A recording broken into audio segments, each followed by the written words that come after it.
कर्म प्रधान विश्व रचि राखा और जो जस करे ततस फल चाखा। अर्थात जो जैसा कर्म करेगा इस दुनिया में उसको वैसा ही प्रतिफल मिलता है।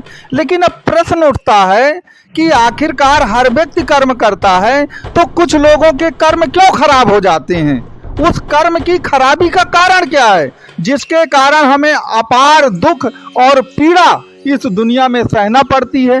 तो आपको मालूम है कि कर्म क्यों खराब होते हैं? कर्म तब हमारे खराब होते हैं जब हमारे कर्मों में लोभ, मोह, माया, लालच, इम्पैशेंट, अधैर्य आ जाता है। अब ये बताइए कि ये लोभ, माया, मोह, लालच कौन पैदा करता है? क्या ये शनि पैदा करता है? शनि को तो लोभ, माया, मोह, लालच से कोई मतलब ही नहीं है। यह मतलब है राहु को। तो याद रखिएगा, आपके कर्मों को अगर कोई दूषित करता है, कोई भी ग्रह, तो वह राहु ही दूषित करता है। और राहु ने आपके कर्मों को पिछले बहुत सारे वर्षों से दूषित कर रखा है, जिसके कारण से आपको घोर गरीबी का जीवन जीना पड़ा, घोर अपमान का जीवन जीना पड़ा और घोर एक प्रकार से पीड़ा आपको सहनी पड़ी। तो अब ये मार्च के बाद राहु देव जो हैं वह मोह, माया, लालच, अधैर्य, इम्पैशेंट से सबसे हट जाएंगे।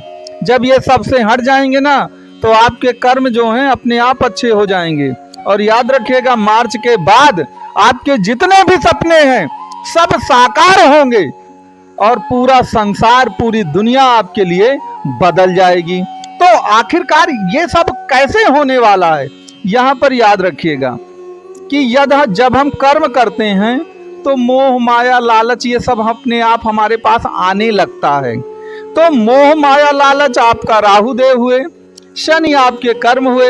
इससे क्या सिद्ध होता है कि शनि और राहु आपस में इतने ज्यादा जुड़े हैं कि आप इनको अलग अलग नहीं कर सकते हैं। अगर आपका शनि अच्छा है तभी आपका राहु अच्छा होगा, अगर आपका राहु अच्छा है तभी आपका शनि अच्छा होगा। ये दोनों आपस में इस चोली और दामन का इनका साथ है। तो आपको ये मान के चलिए कि आपको डबल खुशियां मार्च के बाद मिलने वाली हैं। पहली खुशी तो ये मिलने वाली है कि आपकी 7.5 समाप्त हो रही है। तो 7.5 में शनि दूषित हो जाते हैं चंद्रमा के कारण। तो होता क्या है कि शनि दूषित हो गए तो राहु को, अब मैंने क्या कहा कि दोनों का चोली दामन का साथ है। शनि दूषित हो गए तो राहु दूषित हो गए। लेकिन शनि की 7.5 आपकी मार्च अंत में 29 मार्च को समाप्ति हो रही है। तो पहला कारण तो ये होगा। दूसरा कारण ये है कि जो आपके राहु देव हैं वह नक्षत्र का परिवर्तन भी कर रहे हैं। अभी तक वो शनि के नक्षत्र में थे और शनि दूषित थे, शनि पीड़ित थे, जिसके कारण से राहु भी बहुत बुरा प्रतिफल आपको देते जा रहे थे। लेकिन अब जो राहु देव है ना वो गुरु के नक्षत्र में आ गए हैं और अब ये राहु देव गुरु के नक्षत्र में ही चलेंगे मार्च के बाद भी आपके। तो राहु देव अच्छे हुए, तो राहु देव जब अच्छे होते हैं तो आंखों के पर्दे से ना आपका ये लोभ, लालच, माया, मोह है, जो भी आपके मन में कुत्सित विचार हैं वो सब कुछ एक प्रकार से खत्म हो जाते हैं। क्योंकि जब राहु हावी होता है आप पर तो राहु क्या है, राहु में पेशेंस नहीं है और राहु को सब कुछ चाहिए और एन केन प्रकार ने किसी भी तरह चाहिए। और राहु आउट ऑफ बॉक्स सोचता भी है। और राहु करता क्या है कि उसको लगता है कि मैं सब कुछ तुरंत पा जाऊं शॉर्टकट से। तो आपने क्या किया था पिछले कुछ वर्षों में कि शॉर्टकट से सब कुछ आप पाना चाहते थे, तो पूरा धन आपका बर्बाद हुआ। किसी ने आपको कहा कि भाई इसमें पैसे लगा दो, अब बस तुम्हारे पैसे तो बस 20 गुना होने ही वाले हैं कुछ दिन में। तो ये राहु ने आपको करवाया ना, ये गलत कार्य में फंसा दिया। आपने पैसे लगा दिया, किसी ने आपसे कहा कि यार मुझको उधार पैसे दे दो, अब मैं इसका कई गुना बना के तुमको दे दूंगा या बहुत जल्दी दे दूंगा। आप उस लोभ, लालच, माया में आ गए, आपने पैसा दे दिया, अब वो पैसा लेके खत्म हो गया, चला गया। आप मांग रहे हैं, घूम रहे हैं, कोर्ट कचहरी कर रहे हैं, कुछ भी आपको हासिल नहीं हो पा रहा है।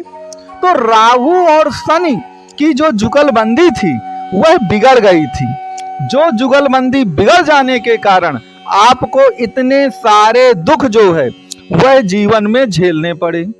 अब यहाँ पर एक चीज याद रखिएगा कि वही प्रश्न आ जाता है कि भाई राहु और शनि जो हैं दोनों बदल रहे हैं, तो मकर राशि के जो जातक हैं किसको कितना प्रतिफल मिलेगा। तो इसमें एक बात हमेशा याद रखिएगा कि राहु और शनि के मेल को बहुत बुरा माना जाता है। अगर आपकी कुंडली में राहु में शनि या शनि में राहु की दशाएं चल रही हैं तो इसको पिशाच योग की दशा मान लीजिए। तो फिर आपकी आंखों में मोह माया सब आ जाएगा, फिर आप गलतियों पे गलतियां करेंगे, तो फिर आप मुसीबत में फंसेंगे। या आपकी कुंडली है, आपकी कुंडली में अगर शनि राहु एक साथ बैठे हैं या दोनों एक दूसरे पर दृष्टि संबंध रखते हैं, एक दूसरे को देखते हैं, तब भी यह एक दूसरे को दूषित कर देते हैं। अब आप कहेंगे कि दोनों एक दूसरे पे निर्भर हैं तो दूषित कैसे करते हैं। देखिए, जो आपका शनि है वो बहुत ईमानदार है और जो राहु है वो बेईमान है। शनि में धैर्य बहुत है, राहु अधैर्य है। राहु में धैर्य ही नहीं है। शनि जो है वो बैरागी है, तो लोभ माया लालच से इनसे कोई मतलब ही नहीं है। जबकि जो आपका राहु है वो भौतिकवादी है, उसे लोभ मोह माया से बहुत मतलब है। तो दोनों के स्वभाव में है बहुत बड़ा अंतर। इसलिए दोनों को एक साथ जब हो जाते हैं ना तो फिर दिक्कतें पैदा होती हैं। आप अपनी कुंडली को देखिए और कमेंट बॉक्स में लिख के मुझको ये बताइए कि कितने ऐसे लोग हैं जिनकी कुंडली में राहु और शनि का कोई संबंध बन रहा है, या राहु शनि एक साथ बैठे हैं, या एक दूसरे पर दृष्टि संबंध रखते हैं, एक दूसरे को देख रहे हैं, या इस समय शनि में राहु या राहु में शनि की उनकी दशा चल रही है। ये आप कमेंट बॉक्स में बताइएगा। तो जैसा आपका मर्ज होगा कुंडली का वैसे ही आपकी दवा की जाएगी। क्योंकि एक चीज याद रखिएगा, राहु कुंडली में कहाँ पर बैठा है और शनि कहाँ पर बैठा है, उसी ढंग से उनका इलाज होता है। और कुंडली को देखने के बाद ही पता चलता है कि कौन सा इलाज आपके लिए बेहतर रहेगा, ताकि आप जीवन में कोई किसी भी तरह के बुरे कर्मों में ना फंसे और कुल मिलाकर आपकी हालत खराब ना हो। यह कुंडली को देख करके ही पता चलेगा। आप कमेंट बॉक्स में लिख के बताइएगा कि आपकी कुंडली में शनि और राहु कहाँ पर बैठे हुए हैं। और यदि आप कुंडली का कोई भी विश्लेषण कराना चाहें तो आपको नंबर दिया गया है। तो बंधुओं, एक चीज हमेशा याद रखिए कि गोचर का जो कुछ प्रतिशत लाभ है वो सबको मिलने वाला है, जो भी मकर राशि के जातक हैं, और उनके जो सपने हैं वह 100% साकार होंगे। मार्च के बाद उनको राहत जो है वह कुछ ना कुछ मिलने वाली है। लेकिन पूरी राहत की जहां तक बात है वह आपकी मूल जन्म कुंडली को देखने के बाद ही पता चलेगा कि आपको कितने प्रतिशत इसका लाभ मिलने वाला है। तो बंधुओं, आपको ये पूरा वीडियो कैसा लगा ये आप जरूर बताइएगा।